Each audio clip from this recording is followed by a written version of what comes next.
Hello, it's Val and welcome to my channel. It's been a while since I made a video, so I thought I should. First of all, apologies for the manky finger. It's a really tiny cut, but I was deadheading flowers yesterday in the garden and I just cut myself with a secateurs. It's right at the end of my finger, so I've got sticky plaster on there and a bit of medical tape around it. It's just not very pretty, but there you go. Right, I am just going to run through some things that I've been making, that I've made lately, and things that are also works in progress. I'll try not to keep you too long because I have got quite a lot of stuff, so I'll go through it fairly quickly. If there's anything more you want to know about, just put it in the comments, and I can always do another video with just a quick how-to or anything like that.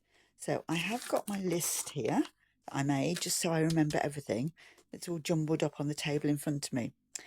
Right, let's start with, I have been working a bit on my junk journal. Haven't got the cover on it yet. So I have been putting some stuff in there, but I'm not going to go through that now because what I'd like to do is actually to sit down and go through it and work on some pages in a proper video. So I'm going to put that to one side now, but it is making a little bit of progress. So I'm just going to throw this on the floor. Yeah, you might have heard that. Right, so what's next on my list? Angelina fibres. I'd not used these before, and I came across this bag in a charity shop. Unfortunately, they only had this colour. Pink tickle. There you go, hot fix pink tickle. That's difficult to say. Anyway, if you've not used it before, I hadn't used it before, but you just put it between a couple of sheets of baking paper, put the iron on it, and the heat sort of melds it into a kind of a fabric. So I was playing around with that, and these are just odd little flowers that I was making. They're just layers of material and some beading and stitching, and it just looks really pretty. You get this nice glittery effect. You could turn those into or decorations on a bag or even a brooch maybe. But yeah, they were just a bit of fun, and I am going to buy a few more of those fibres and have a play with them because they are quite fun. So moving on from those, this is a bit mad. I've been watching oh, this is one of those things where people say to you, why did you make that? And you just have to say, well, I felt like it. But I was watching a YouTube video by, I've forgotten the lady's name, it might be Scarlett, and the channel, I've forgotten the channel name as well. It started with the word afraid though. It AFRAYED, afraid. It might be afraid stitch, but anyway, she makes these scrappy beetles. She makes them much larger so you can hang them on your wall, and I decided to make a kind of miniature version. So it's just scraps material and florist wire covered in material and thread wound around it. It's got a felt belly, a couple of beads for eyes, and yeah, there is no reason for me making that except that I just fancy making a beetle. Throw him on the floor, and that's a couple of things off my list. Right, sunglasses case. I bought myself some sunglasses and they didn't come with a case because they were just a cheap pair. So I decided to make a pouch kind of a thing for holding them. And this is what I made. And it's kind of, I'm really inspired by the whole sort of borrow Sashiko kind of Japanese tradition. So this is where I've just used cotton for a base. It doesn't matter what colour you use because you're not going to see it. It's completely covered. And then I've just added patches of blue material on there. You could machine sew on there, or you could just hand piece the whole thing. And I've just appliqued material on and then just stitched it. I think it looks really nice if you do horizontal lines, vertical lines. And yeah, I was really pleased with this. And afterwards, when I've done the stitching on the outside, I added some polyester wadding and then just stitched long lines down to make it all poofy inside, and added a drawstring. I like the pink, but some people might think that's doesn't go with the blue, but I liked it. So yeah, I added this drawstring and it does make a really nice pouch, really squishy. And because I enjoyed making that, I made a small pouch as well. This one doesn't have any poofiness inside, it's just lined. But yeah, you could use that as a little coin purse or just put odds and ends that you might have otherwise rattling around in the bottom of your handbag. So there's that I've made, and I have started another one, which so this is just calico, and you can see with this one, you can see lines of machine stitching. So you can make the base of this quite quickly by machine stitching it, and then you can turn your edges under. But I've also added some patches by hand and sewed those on. And your sewing doesn't have to be neat, because that's going to get covered up when you do all your Sashiko style stitching on top. So yeah, that will be another kind of a pouch, so that will get stitched, lined, and then drawstring at the top, sewn down the sides. So yeah, I do enjoy that kind of stitching. You can just relax and just concentrate on a very simple running stitch. So that's those. So throw those on the floor. Right, next one, I had to go at a Japanese knot bag. Now, I quite enjoyed making this until it got nearer the end. And to be honest, I got tired near the end, and it was warm in this room, and I was getting a bit sort of hungry, and I should have just left it. You know, when you get to that point where you think, just walk away, get on with it later. And I didn't. I just wanted to carry on and finish it. So I did mess up a bit. My stitching got really messy around here. Yeah, it was all a bit botched around there. But it's a bag, and it works, and it's useful, and I did some patch pockets on the outside. Got threads everywhere. And because I had made a bit of a mess of stitching here on this line, I started adding some patches to it, these kind of patches, to make it look as if the bag had been, as if I'd done running repairs on it, that kind of thing. So yeah, I just added some little bits of stitching. It gives it a bit more character, really. So it's just made of a dress cotton. And I do want to make another bag, another knot bag. I want it to be a bit bigger and to be made of a bit of a sturdier material, so I can use it as an everyday bag. And I have made up my pattern here, which is just made up of packaging paper, craft paper. So it's nothing fancy, but it'll do the job. So yeah, that is another project to do, another knot bag. But I was quite pleased with that, even though I was annoyed with myself for not just walking away at the point where I was stitching those seams and just, you know, having a cup of tea and a sit down and something to eat and then going back to it. But sometimes you just really want to finish something, so I kept going. So that's my knot bag. Next thing I'm going to show you, Zokiddens, Zokin. This is another kind of Japanese inspired project that I did. I made a couple of these a while ago, and they are essentially, it's kind of like canvas stitching. 3 layers of fabric, and you stitch them together, and it's upcycled material, and they make reusable kitchen cloths. So this was, I think that was a shirt maybe, and it's got something else, some thin cotton as a middle layer. This is very soft cotton as well. This is all recycled, upcycled material, and it doesn't matter if your stitches are a bit wonky, it's the kitchen cloth, it's fine. So I made those a little while ago, but I felt like making a couple more, so I made some bigger ones. This is not your traditional Japanese colouring, but yeah, it's just quite a useful kind of a kitchen cloth. You can wipe your hands on it, you can wipe your kitchen counter with it, and when it's dirty it goes in the washing machine and you get to reuse it. And if it ever gets ripped or anything, you just patch it up and keep going.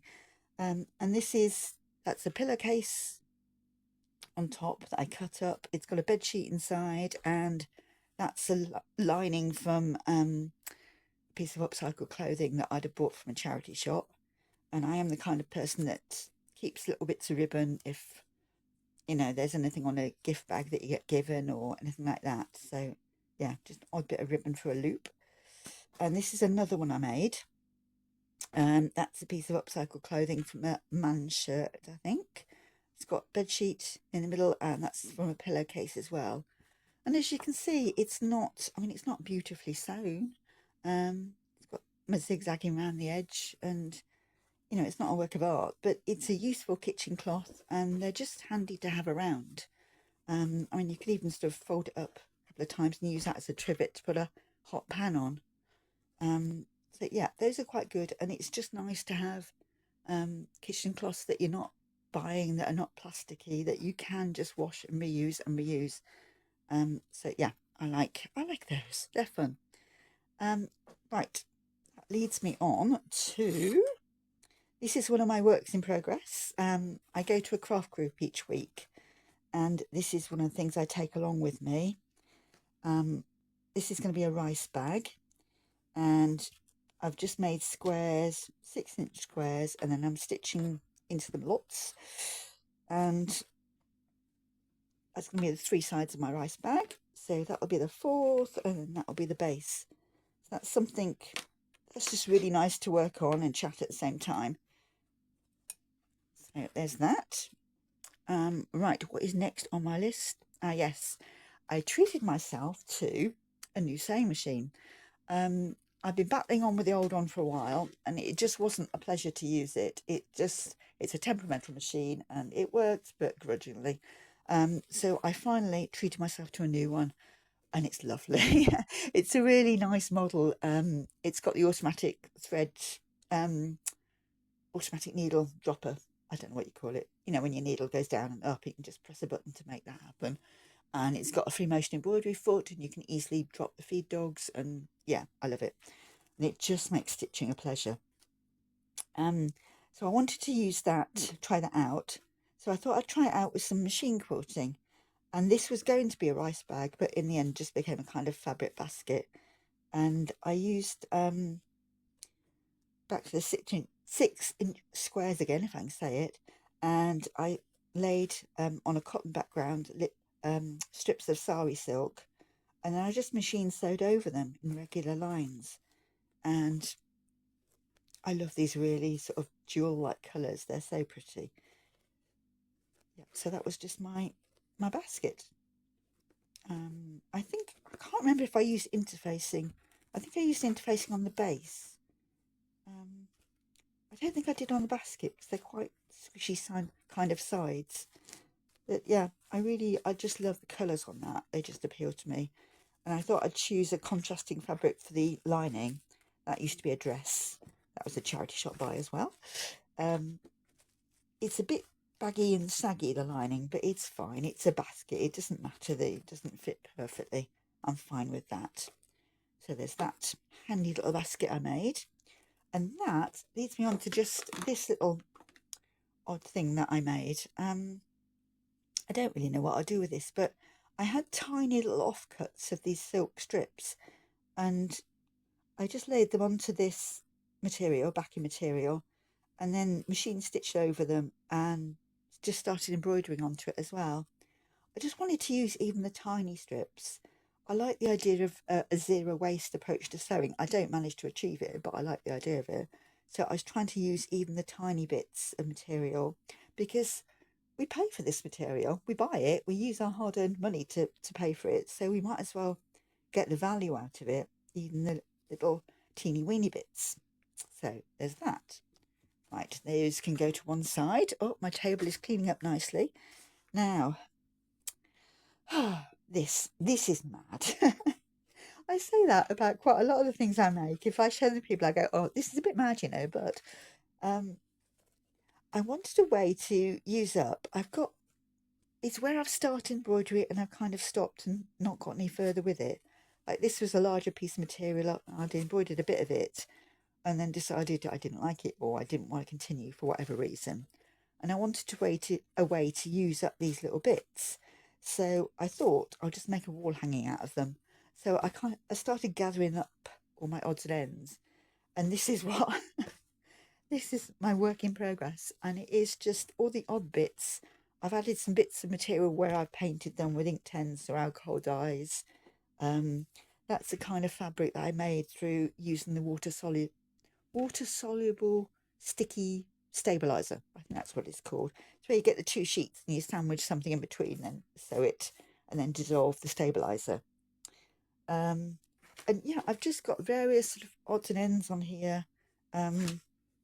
that was, somebody gave me a piece of Evelyn to try out. Evelyn.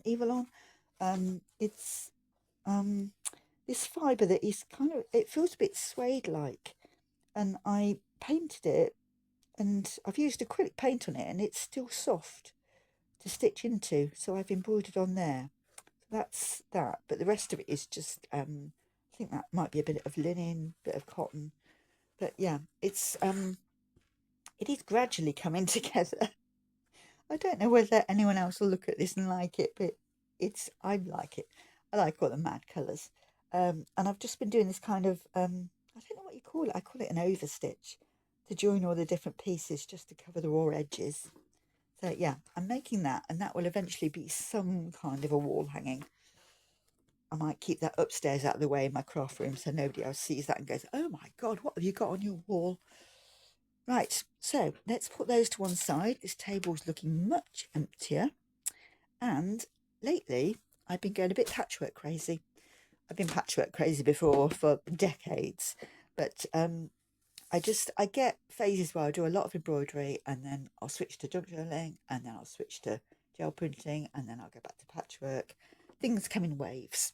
Anyway, I had the bug again for patchwork, so I decided to make some blocks in the style that's popularised by Terry Rowland on YouTube. And I'd made a quilt using these kind of blocks before. The ones that she and most people do are colour wash ones, which look amazingly beautiful. I did just a kind of a scrappy quilt with all the different colours side by side. Yeah, and that one's waiting to be backed. But I thought I would make some more blocks, and mainly because I've got so many scraps. I cannot hold on to all the fabric I have and not use it. I need to make some serious inroads because I have storage boxes full of scraps. And if we don't use our craft materials, they're not stashes, they're hoards. And you don't want to be a hoarder. You don't want to have a reality program made about you. So I've just been making these blocks. And the idea is just to keep making them. And when I feel like just doing something but not, I don't know what really, I'll just come up here and make some blocks. So I've got those which I've been doing, and those will eventually, hopefully, become a quilt. I have also done some other scrappy blocks. Here they are. I previously made a quilt. I'll try and show you a bit of it. Oops, I'm throwing things around. Oh, there we go. Yeah, this is a quilt I made before. I did actually finish this, which is pretty amazing for me. I've got lots of half-finished quilts. And this is a scrappy quilt. Oops, I've got a thread loose. Let me cut that off while I see it. There we go. Yeah, so this is a scrappy one. Let's turn it over, you can see a bit more of it. And this does use up a lot of smaller scraps doing this kind of thing. So I decided I would make some of these blocks as well to make some inroads into my scrap pile. Let's get that out of the way. And so I've been making blocks. They're just kind of loosely colour themed. And there's some purplish ones. There's a nice blue one, black and white and grey. I'm not really strict about colours, but the idea is just to have a feeling of this is a green block or this is a red block or whatever. So it doesn't matter if I've got pink in there or anything like that. So I've been making those, and what I do is I make the 6-inch blocks, and then I sew them into foursomes to make a larger block. I quite like this one because I've got this little bit of shirt cuff there. I like those details. And there's another one. And then when I've made those into 4s, I just use a bit of, this is bedsheet again. It's really soft. It must have been laundered a lot.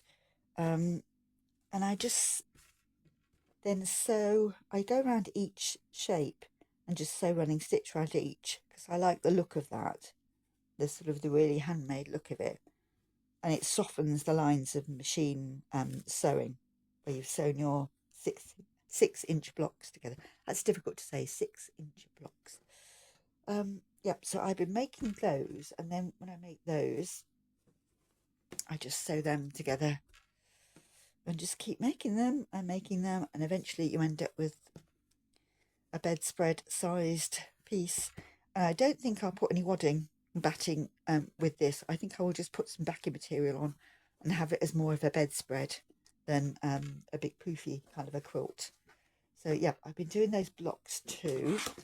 So they are just the ideal thing if you want to make something and are not sure what to make. And when I made my quilt before, my Scrappy quilt, I set myself a challenge of just making at least one block a day.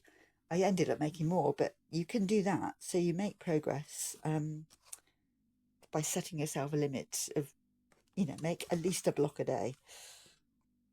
Right, this is the last of it now.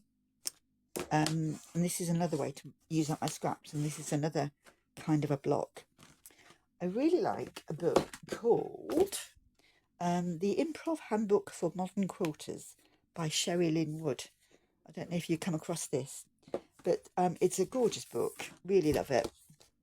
And she talks a lot about not using rulers when you're piecing strips together. In fact, when you're making quilts all together, just use your eye. Get used to cutting out with a rotary cutter or scissors by hand, by eye.